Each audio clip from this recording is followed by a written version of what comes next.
Hello, আসসালামু আলাইকুম বন্ধুরা। এই ভিডিওটা ছিল রোজার প্রথম দিনের। সেই দিন আমি একটা ছোট্ট ক্লিপ নিয়েছিলাম ভিডিও, তারপর থেকে আমি আর একটাও ভিডিও ক্লিপ নিতে পারিনি।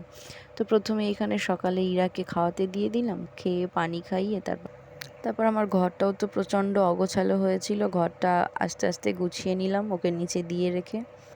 তো এখানেই বলে রাখি, আমি খুবই ছোট্ট একটা ঘরে থাকি, যেখানে জাস্ট একটা খাট আছে, আমার একটা আলনা আছে, আমার মেয়ের ওই ফিডিং হাই চেয়ারটা আছে, আর ওই দেওয়ালে একটা আলমারি আছে। এই তো ঘরটার গোছানোর পর এখানে ইরাকে আমি গোসল করিয়ে দিলাম। গোসল করার পরপরই ও মোটামুটি ঘুমিয়ে পড়ে, ওকে ঘুম পাড়িয়ে দিয়ে,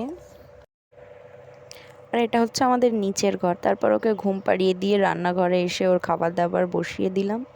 তারপর ও ঘুম থেকে উঠে গেল, তারপর ওকে লাঞ্চ করিয়ে দিলাম। ও তারপর মোটামুটি খেয়ে দিয়ে একটা কি কাঁচা টমেটো কামড়াচ্ছিল মনে হয়, তারপর কিছুক্ষণ এখানে খেলাধুলো করলো আমার পড়ে যাবে সাথে। কিন্তু। মামা, আসো আসো আসো আসো, আতো, এদিকে আতো, আতো, আতো, আতো, আতো। তো তারপর এখানে ইফতার করে নিলাম। এই ছিল আমার প্রথম রোজার দিন।